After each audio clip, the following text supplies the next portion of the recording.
Hello students, today I am coming to discuss the classification of the colloids based on interaction between dispersed phase and dispersion medium. In our last lectures we have defined what are colloids, and we told you colloids are particles which have size 1 to 1000 nanometer. They are heterogeneous systems and they have two things. One is dispersed phase and other is dispersion medium. On that basis we classified into 8 types of colloids. Now this time we are classifying based on the interaction between dispersed phase and dispersion medium. What do you mean by interaction? Interaction means there is a dispersed phase, there is a dispersion medium. Whether the dispersed phase loves the dispersion medium or the dispersed phase hates the dispersion medium. Let us see what I am trying to talk. I am talking of lyophilic salts, lyophilic colloids. Now students, what is the meaning of lyophilic? Lyo means love and phil means love for the dispersion medium. What I am saying, the colloidal particles of the dispersed phase, they love the dispersion medium.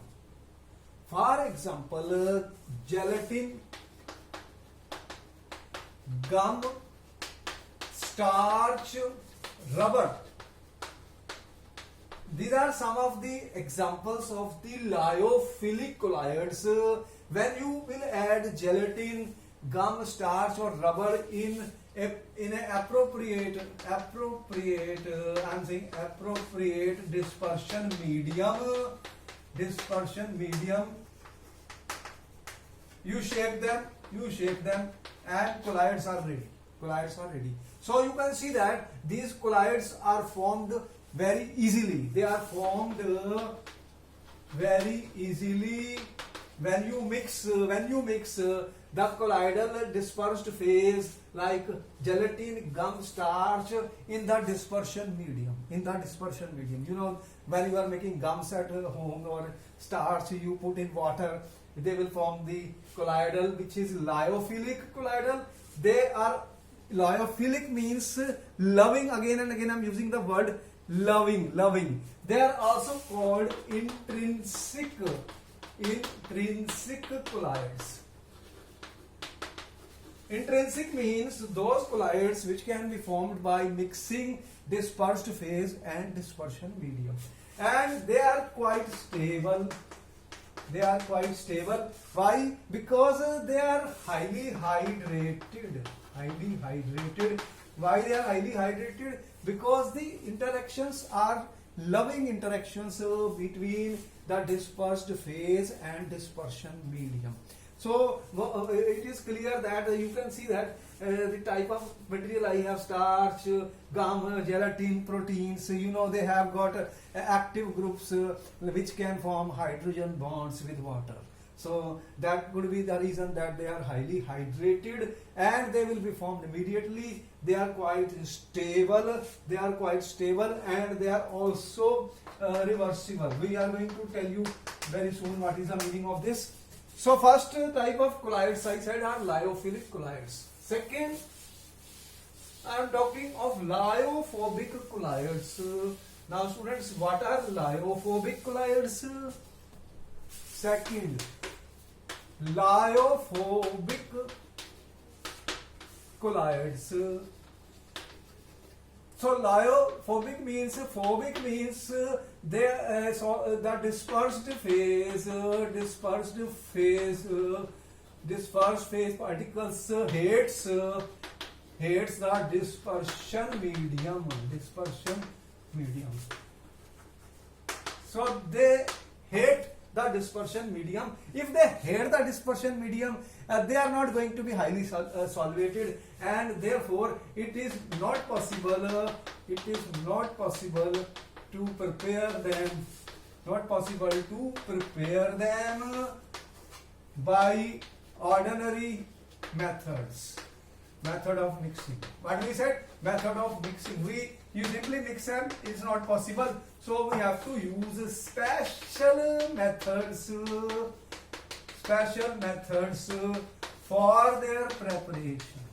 For their preparation, and that is why they are called extrinsic colloids. Metals. Most of the metal colloids, sulfides of the metals,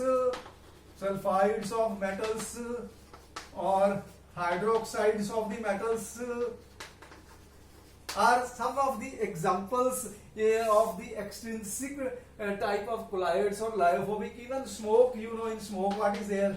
There is air and there are black particles or dust particles. So these are the examples of lyophobic colloids. They are not stable.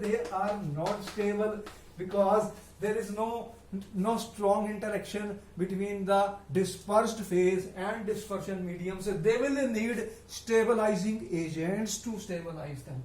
So they are not stable and they will precipitate or coagulate readily. What will happen? They can easily precipitate or coagulate. What we say coagulate. So they will form larger particles and therefore they are not very stable.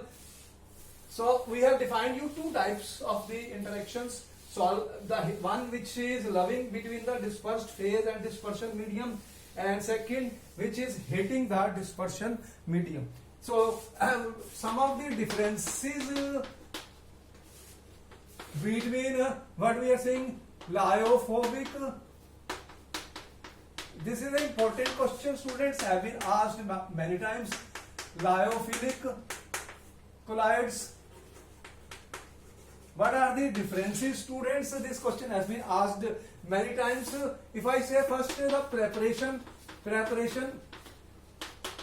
they are easy to prepare, and they are prepared only by special methods. You will need special methods. We will tell you chemical methods which will be used for their preparation. Lyophilic methods. Please change this. Lyophilic is easy to prepare. Lyophobic is have to be prepared by special methods. We will tell you what methods are used because they are hating solvents. So here, what is important? Phobic means they are hating the dispersion medium. And what about the method of preparation? Stability. They are less stable and will easily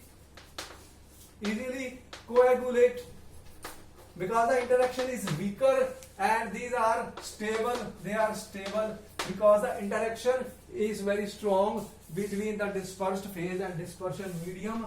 Third, what about the reversibility? They are, what I am saying, irreversible. Once you separate the dispersed phase and dispersion medium, it will not be possible to prepare them again. But these are reversible, students. What it means, supposing I evaporate the water from starch solution.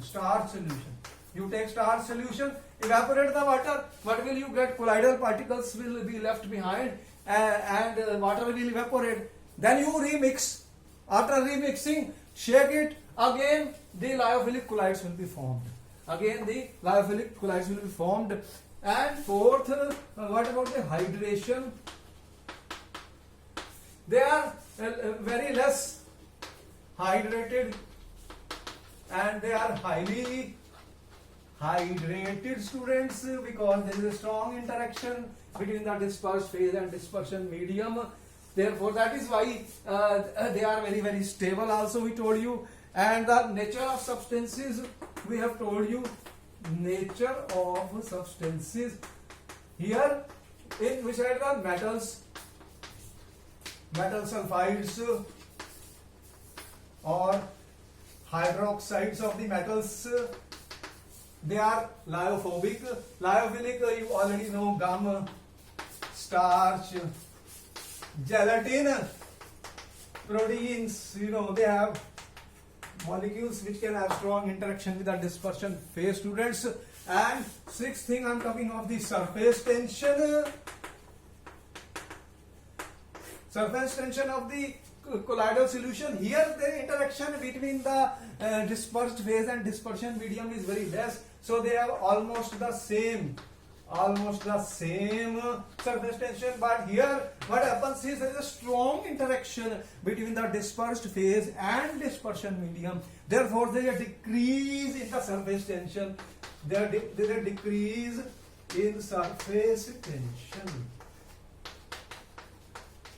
So students, the very important question is always asked between lyophilic and lyophilic colloids. At least two differences you should know, and here we have told you that what type of interactions are there and which is reversible, which is irreversible, which is more stable. I will meet you in my next lecture where I will discuss the different type of macro and associated colloids.